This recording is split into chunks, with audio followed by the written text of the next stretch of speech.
Perhatian.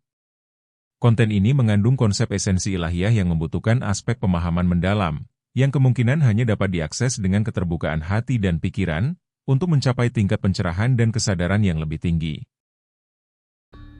Oke Pak Ujim, ini saya lanjut, ada beberapa ini pertanyaan. Ini saya bacakan aja ini. Ini, kalau Tuhan itu maha adil, mengapa Tuhan itu melahirkan bayi dalam kondisi cacat itu? Mohon maaf, ini cacat. Iya. Jadi begini Mas, segala sifat Tuhan itu siapa yang memberi? Yang menyebutkan itu siapa? Manusia, ya kan? Jadi kalau di dalam Al-Quran dikatakan Tuhan Maha Adil, itu kan dalam pengertian yang benar. Tapi menerjemahkan adil itu kan manusia, jadi salah pandang. Misalkan di Al-Quran begini ya, dan ya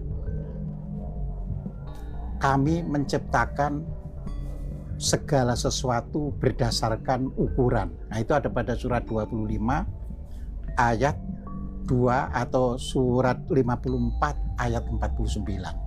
Jadi semua ini secara adil sudah dibuat berdasarkan ukuran. Hanya saja ada kekurangannya, misalnya ditinjau dari sastra kita. Di Al-Quran tidak lagi diuraikan kenapa yang sudah dibuat berdasarkan ukuran itu kok terus bisa nyimpang. Nah itu adanya di naskah Jawa ya. Jadi semula makhluk hidup itu dibuat pada awalnya berdasarkan ukuran sesuai dengan kapasitas makhluk itu adilnya ya. Misalkan kita kan nggak minta tangan gitu kan, tapi kan ini ada owah gingsir. Nah itu di Pustaka Jawa disebabkan adanya owah gingsir ya. Owah itu berubah, gingsir itu bergeser. Mengapa bisa terjadi berubah dan bergeser? Karena hidup kita butuh makan. Ketika sumber makanan itu masih baik, kita tidak berubah. Sikap kita itu tidak berubah. Tapi kena paceklik, mulai kan kita, aku cari makanan di mana? Akhirnya, tetangga kita yang punya. Tetangganya merasa juga, ini kalau diserbu ini tidak cukup. Akhirnya melarang. Akhirnya apa? Bertengkar, bunuh membunuh. Ini yang disebut menanam karma buruk. Ya, jadi membunuh dan sebagainya itu. Ya, menyakiti orang dan sebagainya itu. Nah ini akibat owah dan gingsir. Itu tadi berubah keadaan, gingsir, dia mencari tempat lain, ganggu orang lain, ya kan? Nah ini namanya buah karma, jadi cacat itu. Ya, nah di sini makanya tadi saya katakan kelemahannya kalau Al-Quran dilihat dari sisi kita orang Jawa, di sana tidak ada mekanismenya setelah diciptakan baik-baik itu. Ya, cuma ada kan tulisan yang dan kami ya dan Allah tidak menzalimi, tidak menganiaya seorang manusia pun, tapi manusia itu sendiri yang menganiaya. Jadi kalau ada bayi cacat, dia dulunya menganiaya dirinya. Jadi kita bisa nyimpulkan karena juga belajar dari sastra Jawa. Disinilah kita mempelajari suatu kitab, kita tidak boleh kehilangan sastra kita. Ya. Mengapa ulama-ulama kita tidak terlalu memfokuskan pada surat 10 ayat 44 itu? Ya, bahwa Allah tidak mengubah ya kan segala sesuatu, ya, tidak mengubah, tidak menganiaya manusia, ya kan, kecuali manusia itu sendiri. Ya. Jadi di situ, di ayat lain kan, dan Allah tidak mengubah, ya, tetapi manusia itu sendiri ya yang melakukan perubahan. Innallaha la yughayyiru ma biqaumin hatta yughayyiru ma bi anfusihim. Sesungguhnya Allah tidak mengubah sesuatu kaum, tapi kaum itu sendiri yang mengubahnya. Nah, ngubahnya baik ya jadi baik, ngubahnya buruk jadi buruk. Ya, Begitu ngubahnya buruk jadi buruk, ada bayi-bayi yang lahir cacat, ada yang bodoh-bodoh dan sebagainya. Nah, bangsa yang ngerti nggak mau itu, makanya dijamin warganya, ya, kesehatan gratis. Nanti akhirnya memproduksi orang-orang yang baik-baik, kan seperti itu. Ya. Denmark hari ini indeks persepsi korupsinya itu 90. Kita 34. Nah, ini harus kita sampaikan kepada netizen apa yang dimaksud indeks persepsi korupsi 90 dan 34 itu. Indeks persepsi korupsi 90 artinya dari 100 orang yang jujur 90 orang. Jadi hanya 10 orang yang tidak jujur. Indeks persepsi korupsi Indonesia hari ini 34. Artinya dari 100 orang Indonesia hanya 34 yang jujur. Nah, yang 66 tidak jujur. Nah, gitu loh.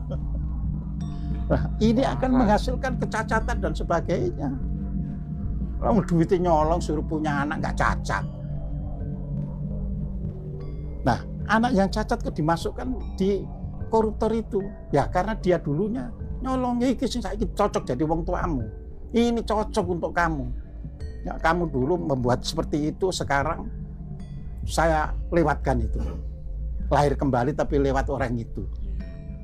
Makanya di dalam konteks apa itu cacat dan sebagainya itu ya masing-masing tapi terkait. Nah, jadi itu kan. Iya. Kalau misalnya bayi yang lahir terus masih balita terus meninggal kena perang karena apa gitu? Ya itu malah Gimana? lebih enak. Itu malah enak itu. Ya, bayinya itu memang minta, biarlah aku nuruti dulu, ya lahir pada orang itu, terus nanti bisa hidup lebih baik lagi. Jadi itu, makanya dikatakan di dalam agama Islam, misalnya dalam hadis, bahwa barang siapa ya kan kematian putranya masih bayi-bayi itu, maka dia akan dibentengi oleh anak-anak itu di alam surga, jadi dibentengi, ya kan? Celengannya orang dulu katanya, kan gitu. Iya. Ya, kan? Ini saya lanjut bacakan pertanyaan ini Pak Ujem. Cara agar doa kita mustajabah. Gimana caranya ini Pak? Oh ya, kalau kita di Al-Quran kan sudah jelas pada surat 40 ayat 60 ya kan, bahwa apa itu dikatakan di situ utuni astajib lakum, ya kan, berdoalah kepadaku ya niscaya aku akan perkenankan, ya.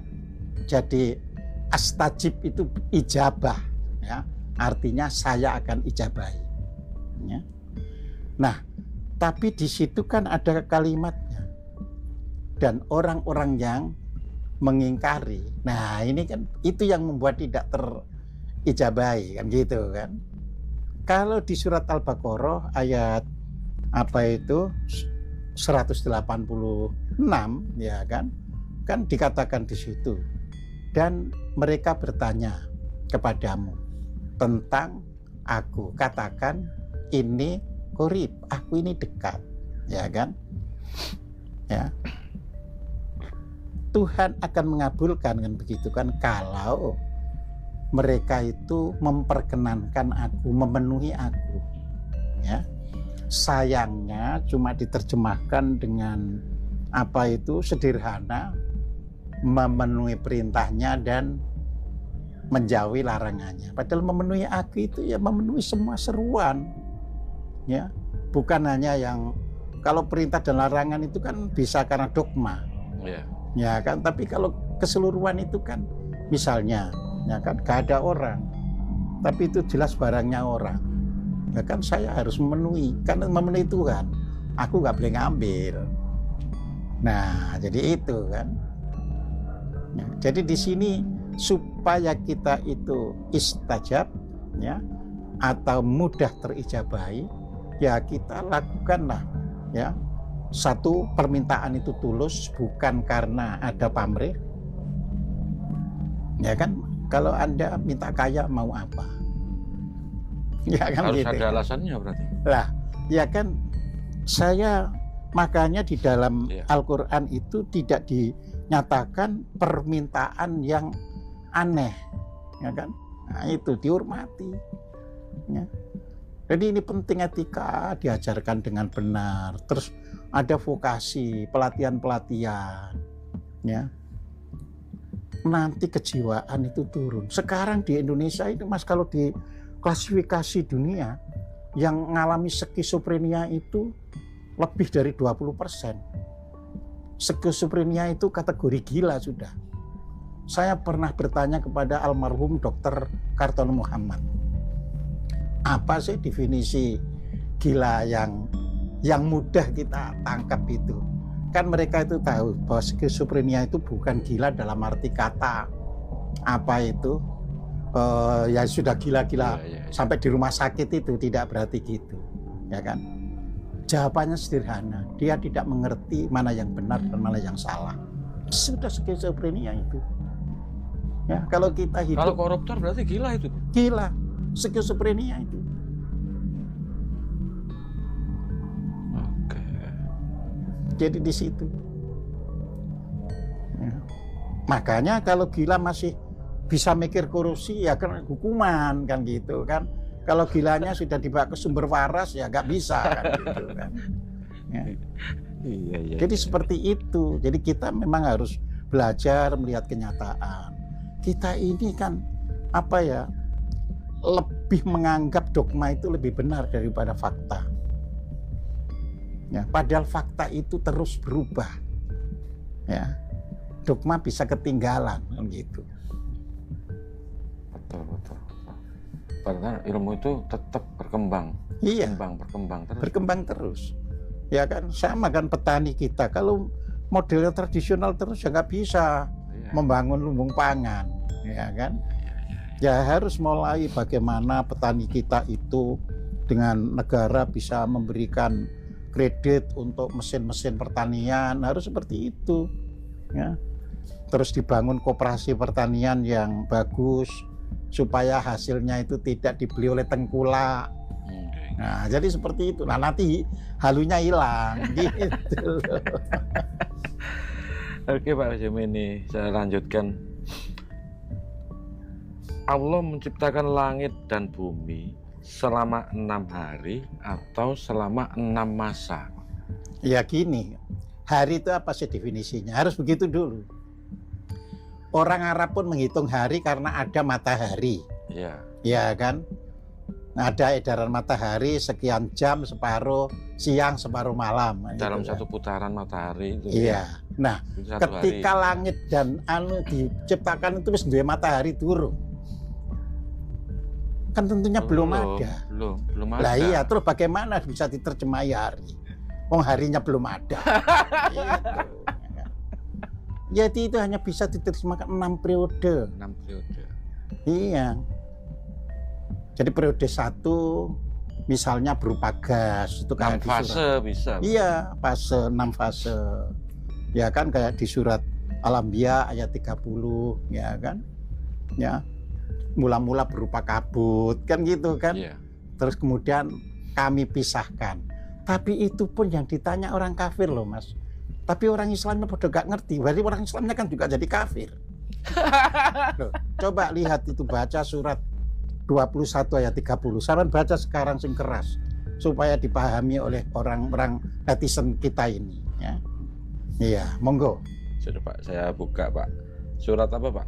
Surat 21 Al-Anbiya ya. 21, ayat 30. Ayat 30. Dan apakah orang-orang kafir tidak mengetahui bahwa langit dan bumi keduanya dahulu menyatu